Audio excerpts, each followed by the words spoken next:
మొన్న పిఠాపురం నా నామినేషన్ వేసాం.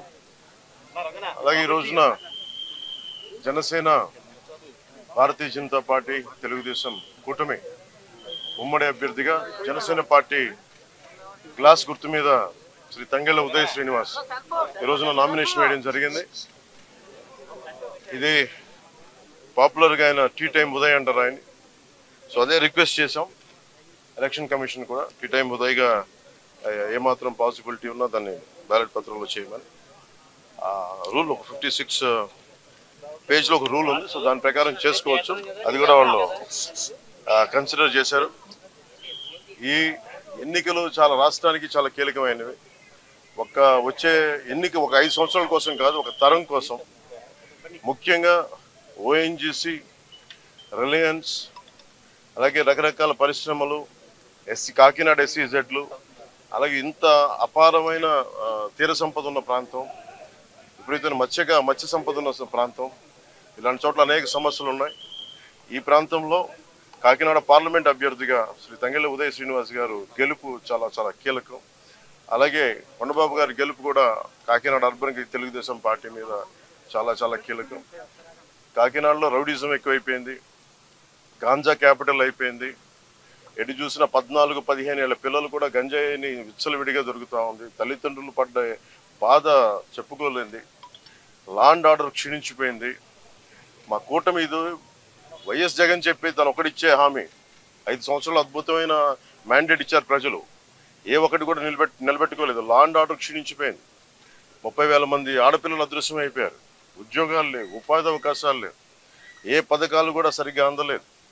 ఇలాంటి సమయంలో ఒకళ్ళు కాదు, ముగ్గురం కల్పిస్తున్నాం. ఎందుకంటే 5 కోట్ల మంది ప్రజలకి ఒక పార్టీ కాదు, 3 పార్టీలు కలిసి ఈ రోజున మేము ఒక బలమైన కూటమిగా 2014 ఎలాంటి కూటమిగా ఏర్పడ్డామో, అలాగే ఉభయ గోదావరి జిల్లాలో కూడా, ముఖ్యంగా ఉభయ గోదావరి జిల్లాల్లో జనసేన, భారతీయ జనతా పార్టీ, తెలుగుదేశం కూటమి స్వీప్ చేయబోతుంది.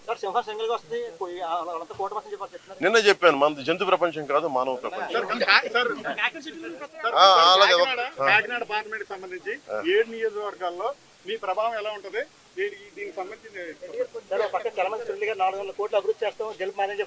నేను అనేది మీరు 400 కోట్లు కలెక్ట్ చేశారు మీ పార్టీ గారు 4-5 నెలలుగా. ఎందుకంటే చల్మల శెట్టి సునీల్ గారు నాకేమి శత్రువు కూడా, ప్రత్యర్థి కూడా కాదు. ఆయన రోజు ఏదో ఒక మా ఇళ్లలో, మా బ్రదర్స్ హౌస్లో చూస్తూనే ఉంటారు. సరే, ఆ పొలిటిక్స్ వేరు, స్నేహం వేరు, కుటుంబ స్నేహం వేరు. నిజంగా ఆయన ఒక పార్టీ మీద నిలకడగా ఉండే వ్యక్తి అయితే నిజంగా ఒక జాలి పాపరే ఎన్నిసార్లు ఓడిపోయాడు. ప్రతిసారి అవకాశవాదంగా నిలబడటం, వెళ్ళిపోవటం, మళ్ళీ ఎలక్షన్ ముందు రావటం, ఇవన్నీ సరైన సంకేతాలు పంపవు. ఉదాహరణకి నేను కూడా ఓడిపోగానే నేను పార్టీ మూసేసి మళ్ళీ ఇప్పుడు వస్తే బాగుండదా? అది నమ్ముతారా? అది ఒక దశాబ్దం కింద పడ్డాం, నలిగాం, కింద మీద పడ్డాం, బలం ఉండి కూడా తగ్గించుకొని మరి ఈ రోజున ప్రజలు గెలవడానికి కూటమి ఏర్పాటు చేసుకున్నాం.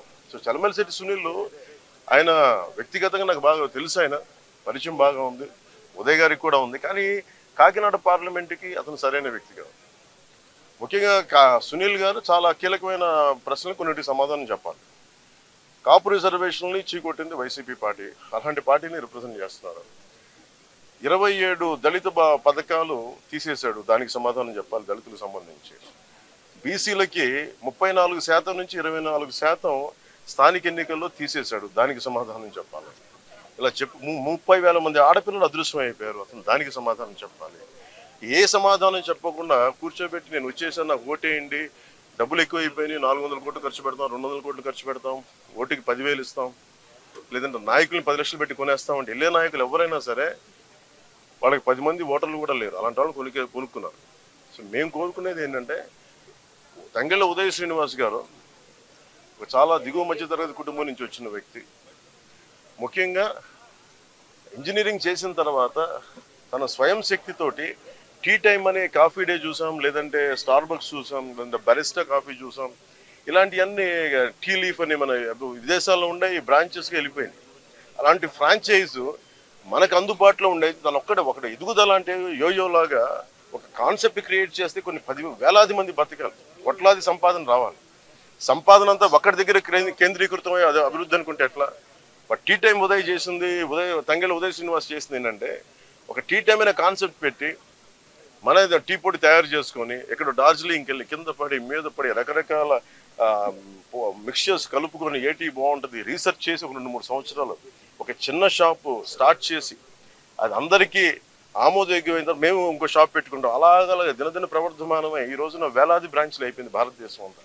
తను ఒక్కడే ఎదగడం కాదు, ప్రతి బ్రాంచ్ వల్ల దాదాపు 25,000 మందికి ఈ రోజున ఉపాధి అవకాశాలు లభించింది. అలాగే 8 నుంచి 11,000 మంది ఆడపిల్లలకి వాళ్ళ కాళ్ళ మీద వాళ్ళు నిలబడగలిగే టీ టైమ్ సంపాదన పడలేదు. సో దీన్ని బట్టి మీరు అర్థం చేసుకోండి, రేపు పొద్దున్న ఎక్కడికి వెళ్ళాలనుకున్నా ఉప్పాడ చీరలు కానీ ఇదేదైనా బ్రాండింగ్ చేయగలడు, తనకున్న ఎబిలిటీయే బ్రాండింగ్ చేయగలడు. కాకినాడని అద్భుతమైన ఏమేమైతే స్థానికంగా ఉత్పత్తులు ఉన్నాయి వాటన్నిటికీ ఇంటర్నేషనల్ బ్రాండింగ్ పట్టుకురాగలిగే సత్తా తంగెళ్ళ ఉదయశ్రీ.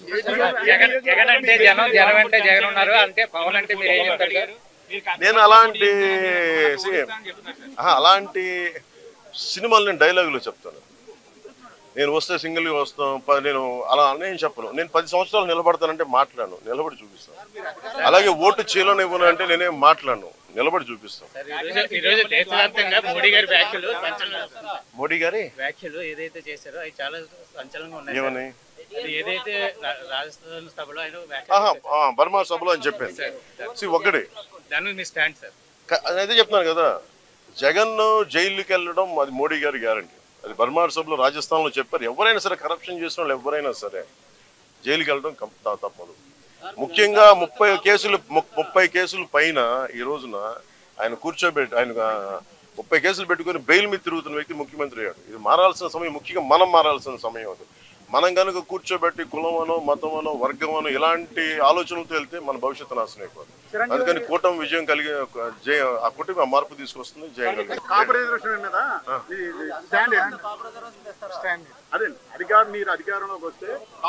ఇది ఫస్ట్ మీరు చల్మూలు సుట్టి సునీల్ అడగండి. ఫస్ట్ ఈ మాట ఎవరైతే సపోర్ట్ చేస్తారో ఫస్ట్ వాళ్ళ దగ్గరికి వెళ్ళి ఈ ప్రశ్న అడిగి అప్పుడు నన్ను అడగండి చెప్తాను. సీట్లు తగ్గించుకోవడం 21 సీట్లు తగ్గించుకున్నారు. ఆయన 10 స్థానాలకే ఆయన గెలుపు ఆల్రెడీ డిసైడ్ అయిపోయిందని సజ్జలు కామెంట్ చేస్తున్నారు. వచ్చే గెలుపు సజ్జలు చంద్రబాబు చెప్పారు కదండి, బ్రోకర్ మాటలు ఏం పట్టించుకుంటాం. Thank you.